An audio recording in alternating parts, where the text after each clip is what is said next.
Meu convidado hoje aqui no Jornal 96 é o chefe do Núcleo de Acidentes da Polícia Rodoviária Federal aqui no Rio Grande do Norte, o Jefferson Ferreira.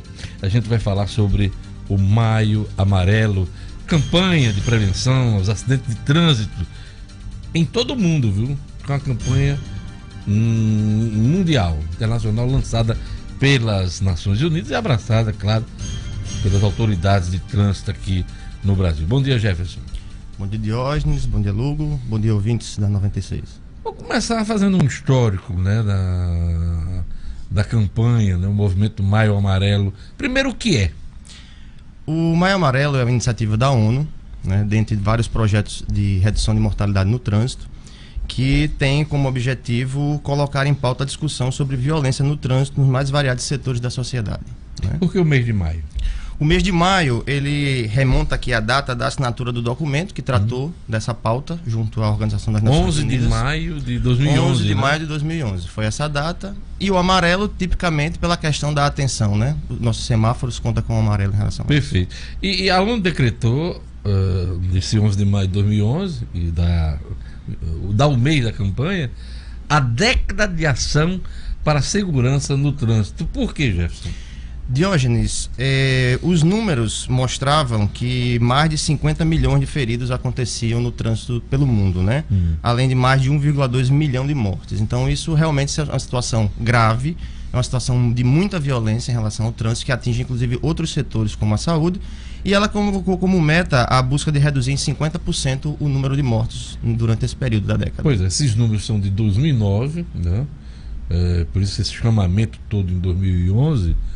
50, ele falou em feridos, mas são 50 milhões de feridos com sequelas, né? Isso, exatamente. Quer dizer, e que isso provoca um impacto muito grande na saúde, por exemplo, sim, né? Sim. Na qualidade de vida das pessoas, na previdência. Exatamente. Porque essas pessoas que deixaram de ser produtivas passaram a pressionar o setor da previdência, né? Você vê como é ampla, não é só o acidente em si de trânsito, não, né, Jefferson? As sequelas, elas são muito sérias, né? Repercutem nos custos de saúde, e a gente tem informações que cerca de 65% dos procedimentos cirúrgicos chegam a ser em decorrência do trânsito. Então a ocupação de leitos hospitalares é muito grande em função dessa violência que acomete o trânsito pelo mundo. Como é que estão os números no Brasil, Jefferson?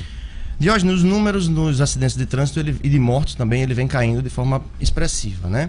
O que a gente pode falar é que nessa meta a gente já reduziu em cerca de 24,7% o número de mortes no trânsito em relação a essa década, a essa data remontada. Então, quando a gente fala em custos de acidente, a gente sabe que um acidente sem vítima, ele tem um custo médio de R$ 23.062, né? Onde a gente observa que um custo de um acidente com morto, ele chega a R$ 646.762. Então, assim, a consequência social é muito representativa. Então, a gente tem que realmente ter atenção nesse aspecto. Vamos lá para o resultado da década de trânsito, levando em conta os números do Rio Grande do Norte e do Brasil. Em 2011, como é que eram os números, o Jefferson? Em 2011, o Rio Grande do Norte tinha por volta de 183 mortos, né? Isso agora, por ano, né? Por ano. São números montados do ano. Já em 2018, os números nas estradas do Rio Grande do Norte caíram, hoje estão por volta de 118 mortos. Isso reduziu um percentual significativo. É uma queda significativa, sim, né? Continua morrendo muita gente. Sim, é verdade. Uma centena de pessoas, mas houve uma queda. E na sua avaliação, isso se deve a quê? Diógenes, isso se deve a uma atuação efetiva na fiscalização nos trechos rodoviários, né? Trabalho da Polícia Rodoviária Federal. Há uma mudança na questão da legislação, houve um aumento do rigor em relação à ingesta de bebida alcoólica. Houve também uma melhoria nos aspectos ligados aos trechos rodoviários. A gente vê aqui várias obras sendo construídas aqui no trecho urbano da cidade, né? O DENIT tem trabalhado nisso. Sim. E também a gente se deve a esse tipo de campanha, como a gente está tratando esse mês, né? Há um aumento da consciência do condutor de que ele realmente deve ter mais cautela ao dirigir nas rodovias. Olha que coisa interessante, aumento de fiscalização, tudo isso tem que estar alinhado, né? Sim. Você tem aí a questão também da campanha da lei seca, exato, que é importante. Exatamente. Se for dirigir, não beba. Exatamente. Né? Se for beber, não dirija. Né? Exatamente. E a questão também da duplicação aqui da BR-101, que nesses últimos 15 anos nós aqui no Rio Grande do Norte, caso do Rio Grande do Norte, fomos contemplados aqui Exatamente. na BR-101, né? Esse trecho urbano de Parnamirim até aqui a Arena das Dunas é o trecho que tem o maior número de acidentes. Então o trecho está sendo contemplado realmente com um número maior de obras. E isso mostra uma perspectiva de redução de acidentes para o futuro próximo. É a nossa expectativa. Pois é, eu ainda vejo muito pega ali naquela BR-101, ali, na altura ali do Via Direta, ali do Natal Shopping. Verdade. Principalmente no final de semana ali, a noite de sexta e o domingo, né? Diógenes, o trânsito em si, ele depende muito da postura e da atitude do condutor. Por mais que o Estado, através dos seus órgãos, ele implemente campanhas, ele procura estar presente, mas ele não consegue ser onipresente a todo momento.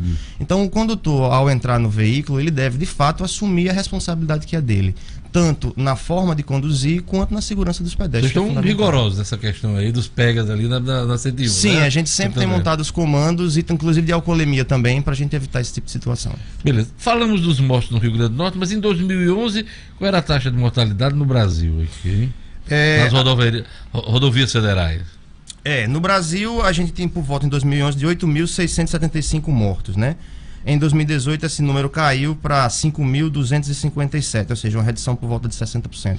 Isso nas rodovias federais. Isso. Mas ainda morre muita gente no trânsito brasileiro, quase 50 mil reais. Explica pra gente esses números. Diógenes, os números em relação aos mortos no trânsito como um todo, eles não podem ser de fato só compostos pelas rodovias federais. Existe o papel também dos municípios em assumir a responsabilidade que é prevista no trânsito. As vias urbanas, dentro da cidade. E um detalhe importante, que é até um apelo que eu venho falar, já que você abre em relação à discussão sobre o Brasil, é a condução de motocicleta, principalmente nas pequenas cidades, nas cidades do interior, que as pessoas simplesmente abandonam o uso do capacete. Tanto abandonam o uso do capacete, quanto transformam a moto em um veículo de transporte coletivo. Vão 2, vão 3, né? E a gente precisa estar atento a essa situação. Como chefe do núcleo de acidentes, eu me deparei com uma situação muito difícil até de lidar, onde um pai conduzia uma criança menor de idade, de 5 anos, onde o código prevê a partir de 7, e ele colocou no relato dele lá, pedindo um boletim de acidente pra gente, que parou quando o pneu da moto travou, e ele escutou o grito da criança. O que aconteceu? Uma criança pequena, não tinha condição de ser conduzida, travou o pneu da moto com o pé. E constava no processo uma autorização para amputação do pé da criança com apenas 5 anos. Olha que coisa lamentável. Isso é muito grave, isso passa pela questão da responsabilidade do condutor e pela consciência de que veículos são úteis, mas eles também matam. E às vezes, por uma necessidade, o camarada leva a família e coloca esta família em risco, né? Exatamente. Então, o senhor falou aqui que as mortes no Brasil em 2011, 8.675 nas rodovias federais. E em 2018, do ano passado? Ano passado, 5.257 mortes. Houve uma redução significativa aí nos números também. De 60%. Olha esse dado aqui, bem interessante, que o Jefferson traz pra gente aqui. Custo social médio de um acidente com morto. Diga aí, Jefferson. R$ 646.762. Custo médio, hein? Isso é um cálculo dos custos que são necessários para o resgate, para as conduções e também o quanto esse indivíduo deixa de ser produtivo na sociedade. Também tem um cálculo aí previdenciário sobre isso. Custo unitário de um acidente conferido. Aí você escapou, às vezes, com sequela. Exatamente. 90.182. Né? Custo de um acidente sem vítima. Só em atender um acidente sem vítima vão aí R$ 23.062 de despesa da sociedade com aquele indivíduo que não teve a devida prudência, né? Muitas vezes. Olha o impacto nos hospitais, vamos lá.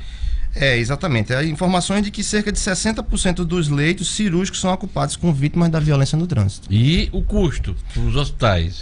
Chegam a 53 bilhões de reais por ano com atendimento de vítimas de acidente. É um absurdo. É uma verdadeira guerra, né? Impressionante. Olha os números da fiscalização em 2018. Gerson, passa aí pra gente. Com relação ao aumento da fiscalização de 2018, a Polícia Rodoviária Federal aqui chegou a fiscalizar cerca de 72 mil veículos, né? Haver uma recuperação de 205 veículos, foram realizados 15.831 testes de bafômetro, além de 17.762 autos de infração. Houve um aumento aí na questão da quantidade de pessoas detidas, chegando ao ano passado a 1.039. Isso em crimes que estão no entorno das rodovias federais, né? Sem falar os números... Você deve ter acompanhado ontem, a imprensa registrou aqui, a gente também no Jornal 96, a mulher que foi pega 4 vezes no bafômetro. 4 vezes no bafão. Uma mulher dessa já era, na segunda vez, na residência, já ter tomado a carteira dela e ela não dirigir mais. Eu não sei como é que permite ainda. A legislação, claro, sim. Deve ter alguma brecha que permite que a mulher... Verdade. E mesmo que a legislação não permita, a falta de consciência do condutor em assumir o veículo sem a devida habilitação, né, já tendo ela sido cassada, isso é um agravante que a gente busca realmente combater com essa conscientização agora no Maio Amarelo através das ações. E sem dúvida ela assume um risco gravíssimo, sim, doloso, sim, né? Doloso, até de matar alguém. Exatamente. Enfim. Vamos lá, vamos falar aqui dos principais valores de multas para lembrar nosso ouvinte. É verdade. A gente tem aqui a tabela normal das multas, né? Que são as infrações leves, que hoje, com a correção que aconteceu recentemente, ela foi para R$ 88,38. A infração média, R$ 130,16. As multas graves, R$ 195,23. E as gravíssimas, R$ 293,47. O que vale lembrar, Diógenes, é que existem fatores multiplicadores e algumas forma de autuação que ela tem valores específicos, né? Então, assim, por exemplo, o excesso de velocidade, ele é dividido em 3 categorias. À medida que você avança na fiscalização da velocidade, o quanto você infringe a lei, esse fator vai multiplicando. Há uma gradação. Sim. Né? Quanto mais rápido, mais distante da média que é permitida naquele trecho, mais você pode pagar. Multa de embriaguez, a primeira já é salgadíssima, né? É verdade. A gente tem realmente um valor assim, R$ 2.937, né? Para esses veículos, essas pessoas que chegarem a infringir a lei nesse aspecto também. E não tem tolerância, né? Não pode tomar nada. Antigamente eu tomei só uma latinha de cerveja. Goles, eu tomei 2 goles. Não existe tolerância. Não existe, né? Cada organismo reage de uma forma diferente em relação à presença do álcool, né? E o que a gente tem, a única tolerância que existe é em relação ao equipamento, né? Cada equipamento tem uma faixa de tolerância e que vai ser descontado do que for medido. Mas, em geral, a gente tem desde a suspensão do direito de dirigir até a detenção. Me chamou a atenção que a campanha do Maio Amarelo esse ano é estrelada por crianças. As crianças dando recado aos pais, aos responsáveis, sobre sinalização, sobre os cuidados que deve ter no trânsito. Por que essa opção esse ano, Jefferson? Diógenes, as crianças, elas acabam sendo das maiores vítimas da violência no trânsito, né? A gente tem que a principal causa do trânsito com relação à violência e a idade atingida é entre 5 e 29 anos. Além do aspecto do trauma, da perda de um pai, da perda de um parente, você tem um custo social que acaba refletindo naquela própria criança também. A falta da educação que ela deixa de ter por perda de um ente querido, né? Claro, e elas também, até pela orientação que às vezes recebe na escola, elas passam a chamar a atenção dos pais, né? Isso. O pai que passa no sinal que tá vermelho. Ela, papai, aquele sinal tá vermelho. É verdade, e eles são muito atentos em relação a isso. O cinto, tem que usar o cinto. Exatamente. Né? Diógenes, só para complementar essa questão da atuação junto às crianças e aos condutores, a Polícia Rodoviária Federal tem 2 projetos que nós consideramos bem importantes em relação à educação, porque não adianta só autuar. A multa ela é importante, ela tem um fator educativo, mas também, aproveitando esse período de Maio Amarelo e na decorrência de todo o ano, a Polícia Rodoviária Federal desenvolve o cinema rodoviário, né, que é durante a abordagem fiscalizatória, os condutores são convidados a assistir um momento de reflexão com vídeos, com palestras, e ao mesmo tempo é feito o trabalho policial, o trabalho de fiscalização de trânsito e o trabalho educativo. Só esse ano nós já atingimos cerca de 560 pessoas só no evento do Cacto Motofest, quando colocamos um stand. E até o presente mês nós já atingimos 4.442 pessoas que foram presentes nas palestras durante os períodos de fiscalização da PRF. E aqui em Natal, elas estão acontecendo? Sim, ela acontece em todo o Rio Grande do Norte, né? A gente tem o nosso GETRAN, que é o nosso grupo de educação para o trânsito, ligado ao núcleo de acidentes, onde ele promove a questão trabalho itinerante, né? Trabalho itinerante e também junto a empresas, né? Empresas de transporte coletivo, empresas que têm muito motoristas, entrando em contato com a PRF, a gente também participa com alguma palestra. Interessante estimular isso, né? Quer dizer, sim. Então entrar em contato com a PRF para fazer essa apresentação. Exatamente. As escolas também podem fazer isso. Sim. E nós estamos começando a implantar aqui no Rio Grande do Norte, já existia em Caicó, mas estamos chegando agora aqui a Parnamirim, Natal, o FETRAN, né, que é o Festival Estudantil Temático de Trânsito. Quando vai acontecer? Ele já está em evidência, tá certo? O festival em si não tem a data ainda marcada, porque eles estão iniciando o projeto, né? Ele se divide em duas modalidades: o FETRAN pedagógico, que a PRF é apenas indutora disso, ela leva a temática, mas os professores é que eles colocam de forma transversal no conteúdo do dia a dia. Então, o professor de matemática, o professor de português, discute essa temática e a PRF comparece, faz eventos junto às escolas para ajudar nessa conscientização. Porque esse tipo de conscientização não cabe num mês, tem que ser o ano inteiro. Não, é né? o ano inteiro, exatamente. Tanto que ele é um projeto que a PRF induz a escola a participar e estimula com ações para que durante o ano o tema seja discutido. Uma coisa me chama a atenção é o seguinte: geralmente o condutor e aquela pessoa que está do lado, o passageiro do lado, usam cinto de segurança. Sim. Mas quem está atrás geralmente não Sim. usa. É verdade. Qual é a orientação da Polícia Rodoviária Federal, além, claro, do risco de levar multa?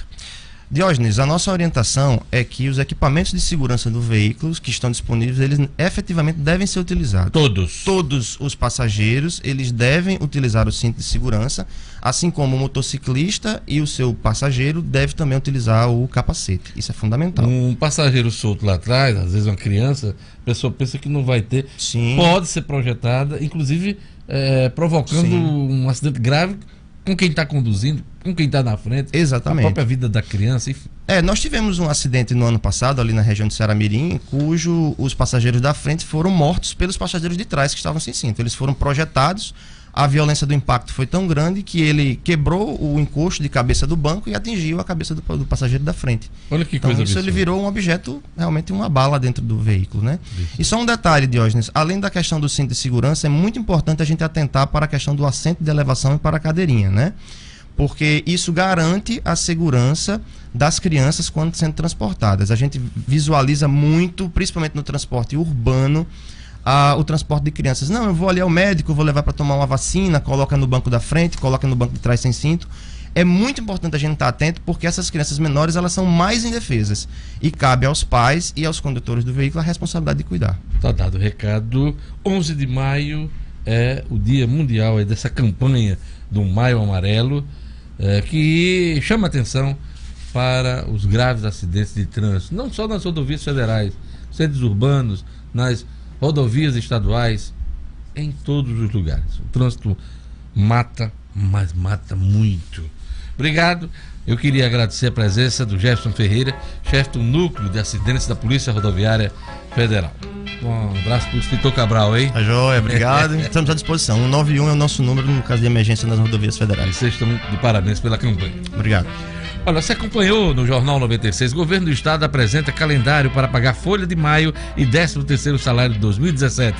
Aumento dos combustíveis já começa a impactar na inflação e em Natal a população vai fazer protesto na tarde de hoje. Idoso é morto a tiros durante assalto em Mossoró. Operação especial prende homem que responde a 17 inquéritos de homicídio.